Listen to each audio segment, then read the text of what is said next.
Hello everybody and you're welcome back to Intermittent Ciara. And I hope your intermittent fasting is going on very well. If it's not, if things aren't working out for you and you're not feeling well or good within yourself, go and see your health professional and have a chat with them and see, does this really suit you? Maybe it doesn't. Some people aren't supposed to intermittently fast, and those would be people who are breastfeeding, pregnant, or people who have no weight to lose and really need to hold on to whatever weight they have. But please do go and have a visit with your health professional. Tell them what you're planning to do and see what they think about it. Now, intermittent fasting, for those who are new to the channel, is all about squeezing your eating window. Oh, what's your eating window, you say? Well, your eating window is the amount of time during the day that you let yourself eat, okay? Now, normally, 24/7, we could eat. We could get up early in the morning, have a good breakfast, have a snack at 11 o'clock, have our lunch, afternoon tea, supper, go out and have a wee nibble when we're out, come back home again, a wee cup of tea before we go to bed. So, modern day life is all about eating and no stopping. So intermittent fasting brings in a wee bit of a rest to the system. It gives the body time to stop digesting food and gives it a bit of a rest time to just shut down and let the body repair itself. Now that's very important, and it's something that probably doesn't happen a lot in a modern diet. Now you say repair itself, what does that mean?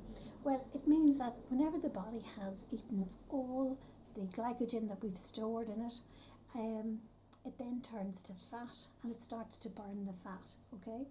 Now that gives the body a bit of a break from glycogen storage and glycogen release. And the minute we start eating, insulin kicks in, and that's store. That's what it's telling the body to do. Store the excess energy into fat that can be used later, but sure, it's never used if you don't give yourself a bit of a break.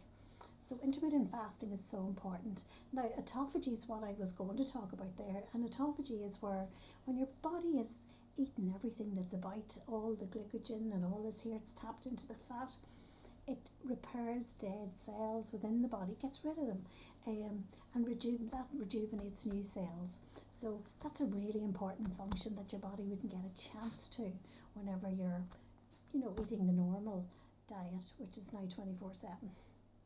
So okay, so we're into our intermittent fasting. Some of us might be eating for 12 hours and resting for 12 hours and building it up nice and slowly.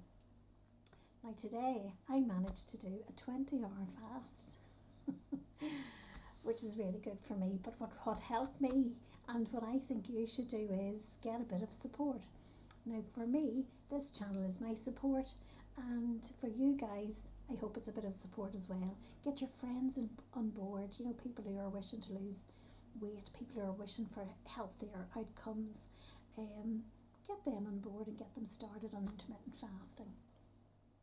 So I've got the app now, which is great, and I was able to see on the app last night after 5 hours fasting that my glycogen levels were falling. First of all, my blood glucose was rising because I was only after eating a good meal. Then the glycogen levels were falling, and then this morning I went into ketosis. So I thought that was really good. Now ketosis, for the very simple version of ketosis, like our explanation of ketosis, is that the body starts eating its own fat. And I'm very happy and pleased about that. I'm hoping to continue this on with the help of my app, and working hard during the week, taking a bit of a rest at the weekend. I've been having a bit of a plateau with my weight loss. Before Christmas I got to 10 stone, and I was losing gradually all the time. Then it came to a plateau at Christmas, and life does that to us. Every now and again we have Christmas, we have Easter, we have holidays, and that sort of puts us off our good routine. But thankfully I've got back into a good routine, and what has helped me is Lent at this stage, because with Christmas and all the overindulgences of Christmas, I put on 2 pounds and then I lost that 2 pounds, but I've sort of plateaued. I plateaued, I believe, because with the Christmas excess of chocolate and chips and dinners and all the rest of it, although I was still intermittent fasting, that didn't help. And it didn't help me lose any weight because I wasn't really, I was eating too much really, and I wasn't able to lose weight. Although thank goodness I didn't put weight on, so that's a bonus. So with all those excesses over Christmas, now we're coming into Lent, which is the 6 weeks before Easter, and I have said that we will not eat chocolate. And didn't go down very well in my house because I have someone who buys lots of cream eggs, as I told you last week, and bars, and tells me that they're not for him. They're for the children. But who eats them? That's what the answer is, myself and himself. So no more chocolate for 6 weeks, and thankfully I'm a week over no chocolate. Haven't had a chocolate for a week, which was really good because I was getting into that habit of having it every day. Now it's difficult to lose weight if you're eating chocolate or having a big treat every day.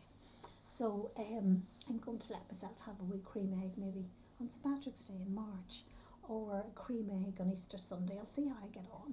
But really and truly, I'm not missing it.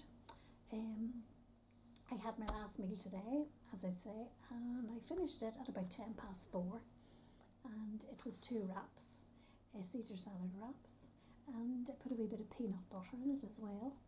And then I had fruit and yoghurt and bran flakes, fruit and fibre, bran flakes crumbled over the top of it. So I'm feeling quite okay now. I'm cooking the dinner now for the rest of the family. We're having spaghetti bolognese and roasted vegetables in olive oil and pasta. And I make myself up a good big dish of that to bring into work. Yes, back to work this week after a long furlough, which was really good. And I'm now trying to, I thought, how am I going to do this? I'll never be able to hold my fast all day at work. I'd be too hungry. So I've decided now to have a cup of coffee at 12 o'clock with lots of milk, and that'll bring me nice and gently. And then at 3 o'clock to 4 o'clock I'm going to eat my dinner. So I'm really doing an OMAD with a wee bit of a stretch to it. Having said I've sort of broken my fast at 12 because I've had the coffee with the milk, and that causes a spike of insulin, if you like. And the coffee that I have it in a nice container, that you can, it's like a thermos flask that you can sip out of, so it remains quite warm for quite a while. So I can sip away at that, and that keeps me going and holds the hunger at bay. Also drinking lots of water during the morning time, just absolutely keep chucking it down, and that helps me, keep going till I get my coffee. So that's been my day, and my week has been a good week, especially with the no chocolate. So I'm hoping to see a big shift in the scales. No, not a big shift. I'd be delighted if I could get on to you next week and say 2 pounds off. I'd be thrilled. So hopefully I'll be able to do that, and hopefully you will be able to leave me a wee comment down below and let me know how you're getting on. Any questions you have on intermittent fasting. I get a lot of help from my app, which was free. I do walking, free again. I don't eat as much food, so I'm saving money there. So it's not a diet that you have to have loads of money for, or that you set up a bank direct debit to do. And it's a really nice lifestyle choice. I'm not going to be hungry all evening. I'll just sip a wee bit of water. I did hear Dr. Fung talking about green tea, so I'm going to invest in some of that and maybe have it in the evenings after, around tea time, and in the morning times before I have my coffee, just to sort of shake it up a wee bit. They're good for detoxifying the body.